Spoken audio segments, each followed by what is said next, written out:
దేశవ్యాప్తంగా అన్ని రాష్ట్రాల్లో పైచేయి సాధించేందుకు బీజేపీ కసరత్తు చేస్తుంది. ఇప్పటికే 5 రాష్ట్రాల్లో జరిగిన ఎన్నికల్లో 3 రాష్ట్రాల్లో కమలనాథులు జెండా ఎగురవేశారు. అదే ఓపుతో తెలంగాణపై బీజేపీ హైకమాండ్ కన్నేసింది. ఇక దీంతో తెలంగాణ బీజేపీలో కొత్త ఆశలు చిగురిస్తున్నాయి. త్వరలోనే తెలంగాణ బీజేపీలో పెను మార్పులు ఉండబోతున్నాయని ఊహాగానాలు వినిపిస్తున్నాయి. ఇక తెలంగాణలో తిరుగులేని పార్టీగా ఎదిగిన బీఆర్ఎస్ ను సైతం చతికిల పడేలా చేసింది బీజేపీ. తెలంగాణలో అధికారం సంగతి పక్కన పెడితే బీఆర్ఎస్ ను ఓడించడమే లక్ష్యంగా బీజేపీ అస్త్రశస్త్రాలు ప్రయోగించింది. ఇక ఎట్టకేలకు తన ప్లాన్ ను విజయవంతంగా అమలు చేసింది.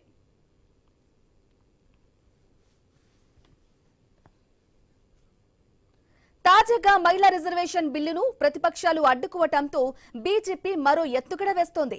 పార్టీలో మహిళలకు పెద్ద ఎత్తున ప్రాధాన్యత ఇవ్వాలని కమల దళం వ్యూహం పన్నుతోంది.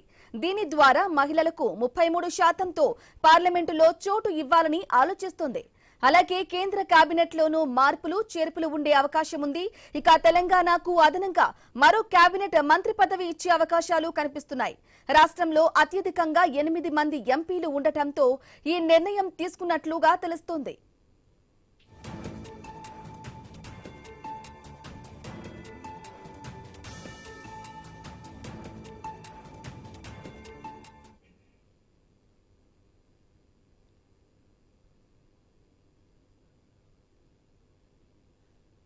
ఇక 33% రిజర్వేషన్లో భాగంగా తెలంగాణ నుంచి డీకే అరుణ, ఏపీ నుంచి పురంధేశ్వరికి కేంద్ర కేబినెట్ లో చోటు దక్కే అవకాశం ఉంది.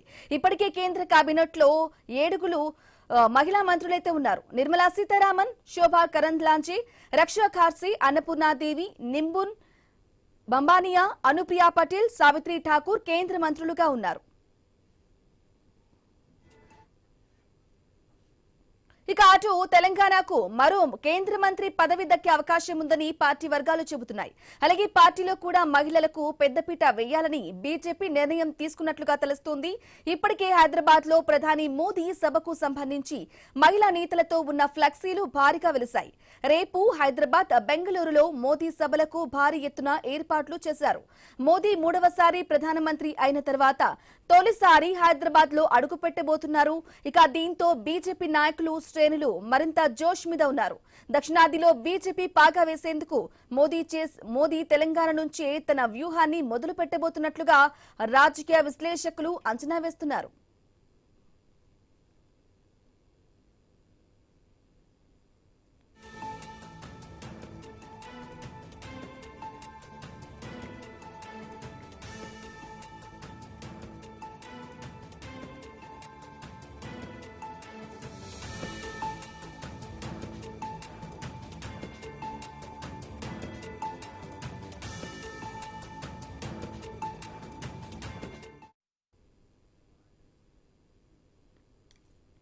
దేశవ్యాప్తంగా అన్ని రాష్ట్రాల్లో పైచేయి సాధించేందుకు బీజేపీ కసరత్తు చేస్తుంది. ఇక ఇప్పటికే 5 రాష్ట్రాల్లో జరిగిన ఎన్నికల్లో 3 రాష్ట్రాల్లో కమలనాథులు జెండా ఎగురవేశారు. అదే ఊపుతో తెలంగాణపై బీజేపీ హైకమాండ్ కన్నేసింది. దీంతో తెలంగాణ బీజేపీలో కొత్త ఆశలైతే చిగురుస్తున్నాయి.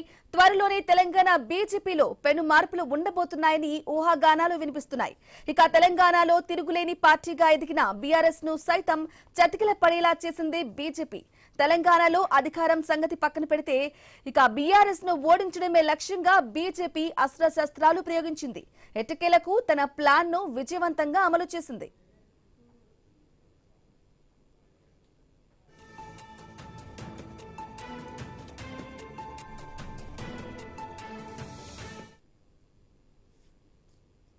రైట్గా ఇదే విషయానికి సంబంధించి టార్గెట్ హైదరాబాద్ గా బీజేపీ ప్లాన్ అయితే కొనసాగిస్తుంది. లేటెస్ట్ అప్డేట్ మా ప్రతినిధి శ్రీనివాస్ లైవ్ ద్వారా అందిస్తారు. శ్రీనివాస్, చెప్పండి, దేశవ్యాప్తంగా ఎన్డీఏ కూటమి ప్రభుత్వం బీజేపీ పాగా వేస్తుంది. ఈ నేపథ్యంలోనే టార్గెట్ తెలంగాణ కూడా కొనసాగుతుంది. అలాగే బీజేపీలో మార్పులు చేర్పులు కూడా ఉండబోతున్నట్లుగా కూడా అప్డేట్స్ అందుతుంది. అప్డేట్స్ ఏంటి? కేంద్రంలో 3వసారి కమలం పార్టీ అధికారం చేపట్టిన తర్వాత ఏదైతే గత కొద్ది రోజుల క్రితం జరిగినటువంటి 5 రాష్ట్రాల ఎన్నికల్లో ఇటు పశ్చిమ బెంగాల్, అస్సాం, పుదుచ్చేరిలో విజయ దుందుబి మోగించడంతో ప్రస్తుతానికి దక్షిణాదిలో బీజేపీ పాగా వేయడానికి అయితే పూర్తి స్థాయి కసరత్తు చేస్తుంది. రేపు తెలంగాణకు ప్రధాని మోదీ మూడోసారి ఎన్నికైన తర్వాత మొదటిసారి ఇటు తెలంగాణకు రావడంతో అయితే పూర్తి స్థాయి ఏర్పాట్లు అయితే రాష్ట్ర స్థాయి బీజేపీ నేతలు అయితే చేశారు. రేపు పరేడ్ గ్రౌండ్ లో నిర్వహించే సభకు పెద్ద ఎత్తున కూడా జన సమీకరణ చేయడానికి అయితే బీజేపీ పార్టీ నేతలు అయితే కసరత్తు అయితే చేస్తున్న పరిస్థితులు అయితే ఉన్నాయి. సభకు ముందు తెలంగాణకు 8,000 కోట్ల రూపాయలతోటి పలు అభివృద్ధి పనులు అయితే శంకుస్థాపన చేయనున్నారు. అయితే ప్రస్తుతానికైతే బీజేపీలో ఒక చర్చ అయితే జరుగుతోంది.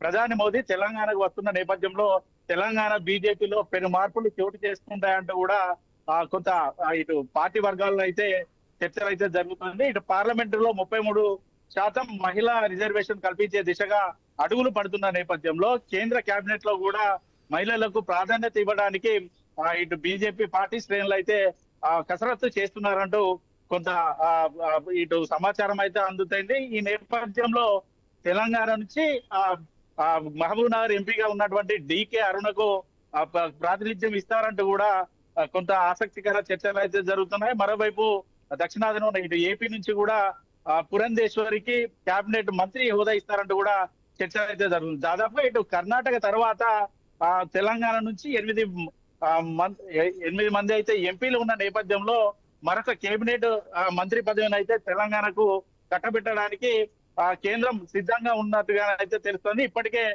కేంద్ర కేబినెట్ లో 7 మహిళా మంత్రులు ఉన్న నేపథ్యంలో మరో 2కి అవకాశం ఇచ్చే దిశగానైతే బీజేపీ అధిష్టానం అయితే కసరత్తు అయితే చేస్తుంది. దీంతో కేంద్ర కేబినెట్ లో మంత్రి పదవిలో డికే అరుణ ఉంటారంటూ కూడా చర్చలు అయితే జరుగుతున్నాయి. దాదాపు ఇటు ఉత్తరాదిన పూర్తిగా ఎక్కడికక్కడ బీజేపీ పార్టీ కైవసం సీట్లు అంటే ఈ రాష్ట్రాల్లో జెండా ఎగరవేస్తున్న నేపథ్యంలో ఖచ్చితంగా దక్షిణాదిన కూడా తమ మార్కును నిలబెట్టుకోవడానికి అయితే బీజేపీ పార్టీ అయితే పూర్తి స్థాయి కసరత్తు అయితే చేస్తుంది. 2027 ఎన్నికలకు ఏపీ తెలంగాణలో కూడా బీజేపీ పాగా వేయడానికే కేంద్రం కేబినెట్ మంత్రి పదవులు అయితే మహిళలకు ప్రాధాన్యత ఇస్తున్నట్టుగానైతే ప్రచారం అయితే జరుగుతుంది. దీంతో ఇప్పటికే కొంతమంది పదవులు ఆశించినటువంటి మహిళా నేతలు కూడా సభకు సంబంధించినటువంటి సభా ప్రాంగణాలు వెళ్లే రూట్లను అయితే భారీగా మహిళల బ్యానర్లతో అయితే మహిళా నేతలున్న బ్యానర్లు అయితే మనకి ఇటు హైదరాబాద్ లో దర్శనమిస్తున్న పరిస్థితులు అయితే ఉన్నాయి. అయితే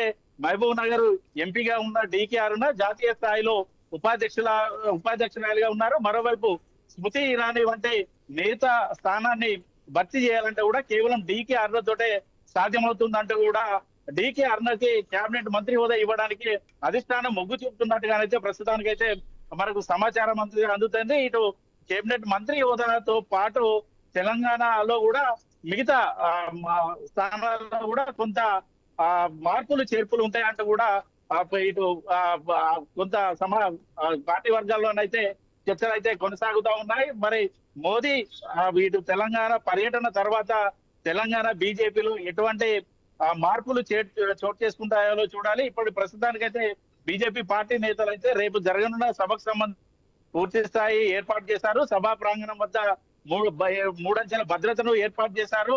సభకు వెళ్లే రూట్లన్నీ కూడా ఎక్కడ ఎటువంటి ఇబ్బందులు లేకుండా క్లియర్ చేయడానికి అయితే అన్ని రకాల చర్యలు అయితే చేపట్టిన పరిస్థితులు అయితే ఉన్నాయి. రేపు ప్రధాని మోదీ ఇటు తెలంగాణకు రానున్న నేపథ్యంలో సభలో ఎటువంటి ప్రసంగం చేస్తారు, తెలంగాణకు ఎటువంటి వరాలు కురిపిస్తారనేది ఒక చర్చనీయాంశంగా మారింది. మరోవైపు గత కొద్ది రోజుల్లోనైతే తెలంగాణ రాష్ట్ర వ్యాప్తంగా కూడా రైతులైతే ఇబ్బంది పడుతున్న పరిస్థితులు అయితే ఉన్నాయి. ఇటు మంచిర్యాల జిల్లాలో రైతులు చేస్తున్నటువంటి ధర్నాకు ఇటు బీజేపీ కిసాన్ మోర్చా అధ్యక్షుడు లక్ష్మీ నరసయ్యన్ అయితే రైతులతో పాటు ధర్నా అయితే చేశారు. ఖచ్చితంగా ప్రధాని మోదీ పర్యటనలో ఇక్కడ ఉన్నటువంటి రైతాంగం పడుతున్న సమస్యలన్నింటినీ ప్రధాని దృష్టికి తీసుకెళ్తాం, ఖచ్చితంగా రైతుల సమస్యలు పరిష్కారం దిశగా చర్యలు తీసుకుంటామని కూడా చెప్పారు. ఇటు రైతులు కూడా ఆశగా ఎదురు చూస్తున్నారు. మరి కేబినెట్ మంత్రుల హోదాలో పురంధేశ్వరితో పాటు డికే అరుణకు స్థానం కల్పిస్తారా లేదా అనేది వేచి చూడాల్సిన పరిస్థితి ఉంది. Right Srinivas, thank you for the updates. Right, ఇక తెలంగాణ బీజేపీలో కొత్త ఆశలైతే వస్తూ ఉన్నాయి. మరి తెలంగాణ బీజేపీలో పెను మార్పులు ఉండబోతున్నాయా అని చెప్పేసి దానికి సంబంధించిన డీటెయిల్స్ మా ప్రతినిధి ఏవి స్వామి అందిస్తారు. షార్ట్ బ్రేక్ తర్వాత స్టే విత్ us.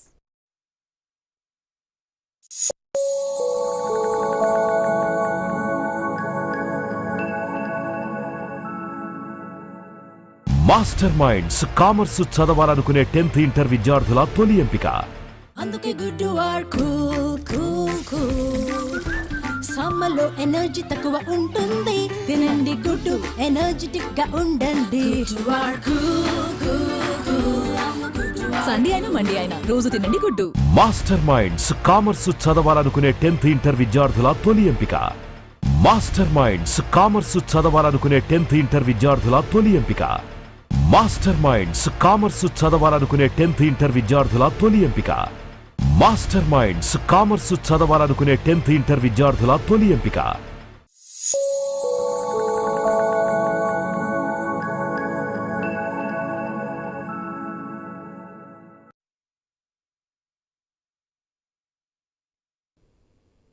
రైట్, ఇక బ్యాక్ టు న్యూస్. ఇక తెలంగాణపై బీజేపీ కన్నేసిందా? టార్గెట్ తెలంగాణగా కొనసాగుతోందా? మోదీ సభతో ఏం జరగబోతోంది అనేది డీటెయిల్స్ అందించడానికి మా ప్రతినిధి ఏవే స్వామి ఫోన్ లైవ్ ద్వారా అందిస్తారు. స్వామి, చెప్పండి, దేశవ్యాప్తంగా అన్ని రాష్ట్రాల్లో కూడా పైచేయి సాధించాలని చెప్పేసి బీజేపీ ప్రయత్నిస్తుంది. ఈ నేపథ్యంలోనే మోదీ సభ కూడా రేపు ఉండబోతోంది. ఆ సభలో ముఖ్యంగా కొన్ని మార్పులు చేర్పులు ఉండబోతున్నాయి. కేబినెట్ లో మంత్రి పదవి, కేంద్ర మంత్రి పదవి వచ్చే అవకాశం ఉన్నట్లుగా కూడా తెలుస్తోంది. తెలంగాణ నేతలకి అప్డేట్స్ ఏంటి?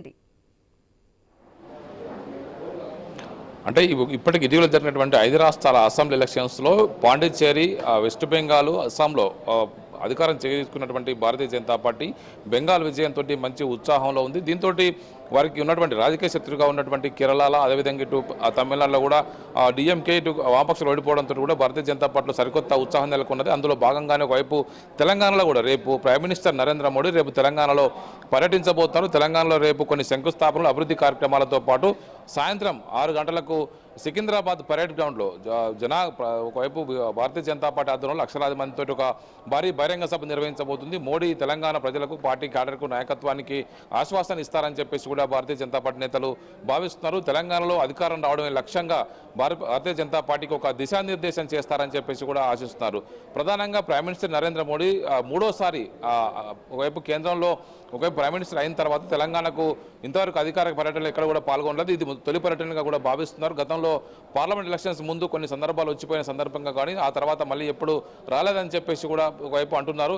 ఇలాంటి పరిస్థితుల్లో ప్రైమ్ మినిస్టర్ నరేంద్ర మోడీ తెలంగాణలో కొన్ని నేషనల్ హైవేస్ కావచ్చు, ఇటు ఒకవైపు జహీరాబాద్ ఇండస్ట్రియల్ కారిడార్ కావచ్చు, వరంగల్లో టెక్స్టైల్ పార్క్ సంబంధించిన ఓపెనింగ్ కావచ్చు, ఇటు కాజీపేట విజయవాడ సంబంధించినటువంటి రైల్వే ట్రాక్ నూతన రైల్వే ట్రాక్ సంబంధించి ఓపెనింగ్స్ కావచ్చు, కాజీపేటలో అండర్ పాస్ రైల్ ట్రాక్ కావచ్చు, వీటన్నిటిని కూడా ఓపెన్ చేస్తారు. దాదాపుగా 9,500 కోట్లకు పైగా అభివృద్ధి కార్యక్రమాలకు సంబంధించిన విషయంలో మోడీ రేపు పాల్గొనబోతున్నారు. రేపు మధ్యాహ్నం బేగంపేట ఎయిర్పోర్ట్కు చేరుకున్న తర్వాత అక్కడి నుంచి నేరుగా ఒకవైపు ఐటెక్స్కి వెళ్తారు. ఐటెక్స్ వద్ద ఏర్పాటు చేసినటువంటి ప్రభుత్వ కార్యక్రమాలు ఆయన పాల్గొంటారు. ఇటు ప్రైమ్ మినిస్టర్ నరేంద్ర మోడీతో పాటు ఇక్కడ ఈ అధికారిక కార్యక్రమాల్లో సీఎం రేవంత్ రెడ్డితో పాటు కేంద్ర మంత్రులు, రాష్ట్ర మంత్రులంతా కూడా హాజరవుతారు. వారు కూడా వివిధ రాష్ట్రానికి రావాల్సినటువంటి వివిధ కార్యక్రమాలకు సంబంధించి కూడా ప్రైమ్ మినిస్టర్ నరేంద్ర మోడీని ఒకవైపు రిక్వెస్ట్ చేసే అవకాశం కనబడుతుంది.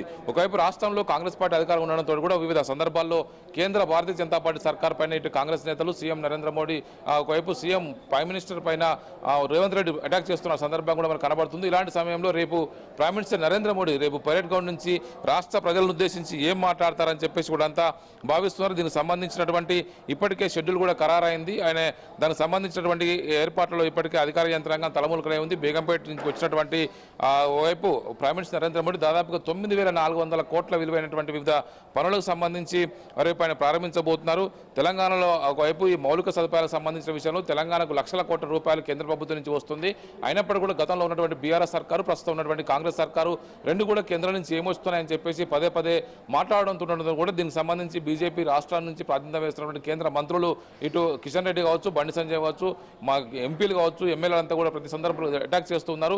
ఈ సందర్భంలో ఈసారి కూడా రేపు 2:30 గంటలకు రేపు ప్రధానంగా 3,100 కోట్లకు సంబంధించినటువంటి పనుల్లో పానాజీ, అదేవిధంగా హైదరాబాద్ ఎకనామిక్ కారిడార్ సంబంధించి NH 167 సంబంధించినటువంటి శంకుస్థాపన కార్యక్రమం కావచ్చు, జహీరాబాద్ ఇండస్ట్రియల్ ఏరియాకి సంబంధించినటువంటి 2,360 కోట్ల విలువైనటువంటి ఈ ఇండస్ట్రియల్ కారిడార్ సంబంధించినటువంటి ఏర్పాట్లకు శంకుస్థాపన చేస్తారు. వివిధ రైల్వే ప్రాజెక్టుల మొత్తం సంబంధించి 1,550 కోట్ల విలువైనటువంటి రైల్వే ప్రాజెక్టులకు సంబంధించినటువంటి కూడా వాటికి సంబంధించిన వైపు ఓపెనింగ్ కార్యక్రమాలు కూడా పాల్గొంటారు. అదేవిధంగా వరంగల్లో PM మిత్ర స్కీమ్ కింద ఏర్పాటు చేసిన వరంగల్ టెక్స్టైల్ పార్కు దాదాపుగా 1,700 కోట్లతో అక్కడ ఏర్పాటు చేశారు. దానికి సంబంధించిన ప్రారంభోత్సవ కార్యక్రమంలో కూడా మోడీ పాల్గొంటారు. వరంగల్కు సంబంధించినటువంటి ఇష్యూస్తో పాటు మరొక గ్రీన్ ఫీల్డ్ టెర్మినల్ 610 కోట్లకు సంబంధించినటువంటి ఇండియన్ ఆయిల్ కార్పొరేషన్ సంబంధించినటువంటి ఒక గ్రీన్ ఫీల్డ్ టెర్మినల్ కూడా రేపు ఆయన జాతికి అంకితం చేయబోతున్నారు. మొత్తానికైతే వివిధ కార్యక్రమాలకు సంబంధించి ఇప్పటికే భారతీయ జనతా పార్టీ నాయకులంతా కూడా పూర్తిగా నిమగ్నమై ఉన్నారు. పెరేడ్ గ్రౌండ్ నిర్వహించబోయేటువంటి భారీ బహిరంగ సభను విజయవంతం చేయడం ద్వారా తెలంగాణలో ఈసారి అధికారం రావడమే లక్ష్యంగా భారతీయ జనతా పార్టీ వైపు ప్రయత్నం చేస్తుంది. దక్షిణాదిలో ఒకవైపు గతంలో కర్ణాటకలో అధికారంలోకి వచ్చినటువంటి భారతీయ జనతా పార్టీ ఇటు ఆంధ్రప్రదేశ్లో ఎన్డీఏ సర్కార్ని కొనసాగిస్తుంది. టీడీపీ జనసేనతో కలిసి ఎన్డీఏ కూటమి సర్కార్ని ఏర్పాటు చేశారు. పాండిచ్చేరిలో ఇప్పటికి మరోవైపు ఎన్డీఏ సర్కారే ఉంది. ఇటు త్వరలో తెలంగాణలో మాకు అధికారం రావడానికి అవకాశం ఉందని చెప్పేసి భావిస్తున్నటువంటి భారతీయ జనతా పార్టీ ఖచ్చితంగా ఇక్కడ పాగా వేయడమే లక్ష్యంగా గత కొద్ది కాలంగా పనిచేస్తూ ఉంది. పోయినసారి అసెంబ్లీ ఎలక్షన్స్ ముందు జరిగినటువంటి కొన్ని లోటుపాట్లను సరిచేయాలని చెప్పేసి కూడా భావిస్తూ ఉన్నారు. ఈసారి ఖచ్చితంగా వివిధ రాష్ట్రాల్లో అత్యంత అనుకూలంగా లేని ప్రాంతాల్లో కూడా భారతీయ జనతా పార్టీ విజయం సాధించి అధికారంలోకి వస్తుంది. కానీ తెలంగాణలో అన్ని రకాల వెసులుబాటు ఉన్నప్పుడు కూడా అనుకూలతలు ఉన్నప్పుడు కూడా ఇక్కడ నాయకత్వాన్ని ఒకతాటిపై తీసుకొచ్చి వారి మధ్య సమన్వయం చేస్తే ఖచ్చితంగా రాష్ట్రంలో అధికారం రావాల్సిన లక్ష్యంతో భారతీయ జనతా పార్టీ పనిచేస్తుంది. అందులో భాగంగానే రేపు ప్రైమ్ మినిస్టర్ నరేంద్ర మోడీ భారీ బహిరంగ సభ ద్వారా తెలంగాణలో భారతీయ జనతా పార్టీకి రానున్న రోజుల్లో ఒక అవకాశం కల్పించాలని చెప్పేసి కోరే అవకాశం ఉంది. దాంతోపాటు తెలంగాణలో ఈ ప్రభుత్వం చేస్తున్నటువంటి అభివృద్ధి కార్యక్రమాలు కావచ్చు, కాంగ్రెస్ చేస్తున్నటువంటి ఈ ప్రభుత్వ లోటుపాట్లను ప్రైమ్ మినిస్టర్ నరేంద్ర మోడీ ఎండగట్టే అవకాశం అయితే కనబడుతుంది. Brahmani right MS Swamy, thank you for the updates. Right, ఇక దక్షిణాదిలో బీజేపీ పాగా వేసేందుకైతే మోదీ తెలంగాణ నుంచి తన వ్యూహాన్ని కూడా మొదలు పెట్టినట్లు అక్కడ తెలుస్తోంది. ఇదే విషయానికి సంబంధించి పూర్తి అప్డేట్ మా ప్రతినిధి వెంకటేష్ అందిస్తారు. వెంకటేష్ చెప్పండి, ఇక దక్షిణాదిలో కూడా ఖచ్చితంగా బీజేపీ పాగా వేయాలని చూస్తున్నట్లుగా కూడా అప్డేట్ అందుతోంది. అప్డేట్స్ ఏంటి? బ్రాహ్మణి, బీజేపీ పార్టీ ఇప్పటికే ఎక్కడైతే టార్గెట్ చేస్తుందో అక్కడ క్లియర్ చేసుకుంటా వస్తుందని చెప్పవచ్చు. గత వారం రోజుల క్రితం జరిగిన 5 రాష్ట్రాల్లో 3 రాష్ట్రాల్లో విజయ కేతనం ఎగరవేసిన నేపథ్యంలో బీజేపీ దక్షిణాదిపై దృష్టి సారించని చెప్పొచ్చు. ముఖ్యంగా ఎక్కడైతే అమిత్ షా, నరేంద్ర మోడీ వాళ్ళ భయం ఎక్కడైతే ముందుకు వెళ్తుందో అక్కడ ఖచ్చితంగా టార్గెట్ చేస్తున్నారు. ఆ లక్ష్యాన్ని క్లియర్ చేసుకుంటూ ముందుకు సాగుతున్నారు. ఇప్పుడు ఆ టార్గెట్ కూడా దక్షిణాది రాష్ట్రం పైన పెట్టిందని చెప్పవచ్చు. ఇప్పటికే పశ్చిమ బెంగాల్లో అత్యంత విజయం సాధించి వాళ్ళు పెద్ద జోష్ లో ఉన్నారు. ఈ నేపథ్యంలో దేశ ప్రధాని నరేంద్ర మోడీ కూడా రేపు హైదరాబాద్ రానున్న నేపథ్యంలో ఇక్కడ కీలకంగా ఏ అంశాలు ప్రస్తావిస్తారు దానిపైన కొంత చర్చ జరిగే అవకాశం ఉంటుంది. ఈ నేపథ్యంలో మహిళలకు కూడా పెద్దపీట వేసేందుకైతే ఇక్కడైతే బీజేపీ ప్రభుత్వం అయితే చర్యలు తీసుకుంటున్నది. ఇప్పటికే 33% మహిళలను కేంద్ర కేబినెట్ లో ఎక్కువ మందిని అంటే 33% సంబంధించిన మహిళలను మంత్రులుగా చేయాలని ఇప్పటికే 7 మంది మంత్రులు కూడా కేంద్రంలో మంత్రి పదవి అనిపిస్తున్నారు. దీనికి సంబంధించి దక్షిణాది రాష్ట్రం నుంచి ముఖ్యంగా ఉమ్మడి పాలమూరు జిల్లా ఎంపీ డీకే అరుణ ఒక ఫైర్ బ్రాండ్ గా ఉంది. ఇప్పటికే జాతీయ ఉపాధ్యక్షురాలుగా ఆమె కొనసాగుతున్న నేపథ్యంలో ఖచ్చితంగా డీకే అరుణకు మంత్రి పదవి రానున్నదని ప్రచారం అయితే జరుగుతున్నది. ఈ నేపథ్యంలో ఇక్కడ తెలుగు రాష్ట్రాలకు సంబంధించిన ఆంధ్రప్రదేశ్ నుంచి కూడా పురంధేశ్వర్ కూడా కీలకంగా మంత్రి పదవి ఇచ్చే అవకాశం ఉన్నట్లు ఇప్పటికే ప్రచారం జరుగుతున్న నేపథ్యంలో ఖచ్చితంగా మహబూబ్నగర్ నుంచి ఇప్పటికే 8 ఎంపీ స్థానాలు తెలంగాణ రాష్ట్రంలో ఉన్న నేపథ్యంలో ఖచ్చితంగా మహిళలకు పెద్దపీట వేసేందుకు దాంతో పాటు 33% వాళ్ళకి అమలు చేసే విధంగా కేంద్ర ప్రభుత్వం ప్రధాని మోడీ ప్రభుత్వం అయితే తీసుకున్న నిర్ణయాల్లో ఖచ్చితంగా 33%లో కీలకంగా భావిస్తున్న తెలంగాణ రాష్ట్రంలోనే డీకే అరుణ ఒక ఫైర్ బ్రాండ్ గా ఉంది. ఆమెకు ఖచ్చితంగా ఒక మంత్రి పదవి వస్తుందని దానికి సంబంధించిన ప్రచారం జరుగుతున్న నేపథ్యంలో ఇప్పుడున్న ఈ పరిస్థితుల్లో బీజేపీ ఖచ్చితంగా కాంగ్రెస్ ను అక్కడ బీఆర్ఎస్ ను దక్షిణాది రాష్ట్రాల్లో టార్గెట్ చేస్తున్నది. ముఖ్యంగా తెలంగాణ రాష్ట్రంలో అటు బీఆర్ఎస్ అటు కాంగ్రెస్ ను దాన్ని తుత్తునియలు చేయాలనే ప్లాన్లతోటి ఇప్పటికే చాలా బీజేపీ నేతలు అయితే దక్షిణాదికి రావడం ఇక్కడ హైదరాబాద్ లో ఇక్కడ తెలంగాణ రాష్ట్రంలో ఇప్పటికే 8 మందితో ఎంపీలుగా కొనసాగుతున్న నేపథ్యంలో ఖచ్చితంగా భవిష్యత్తును దృష్టిలో ఉంచుకొని వచ్చే ఎన్నికల్లో ఖచ్చితంగా ఎక్కువ సీట్లు సాధించేందుకు ఒకవేళ అవకాశం ఉంటే ప్రభుత్వానైనా చేపట్టేందుకు కూడా వాళ్ళు చర్యలు తీసుకున్న నేపథ్యంలో ముందడుగు అయితే సాగుతున్నది. ఈ నేపథ్యంలో డీకే అరుణకైతే ఖచ్చితంగా మంత్రి పదవి వచ్చే అవకాశం అయితే స్పష్టంగా కనిపిస్తుందని. Right Venkatesh, thank you for the updates.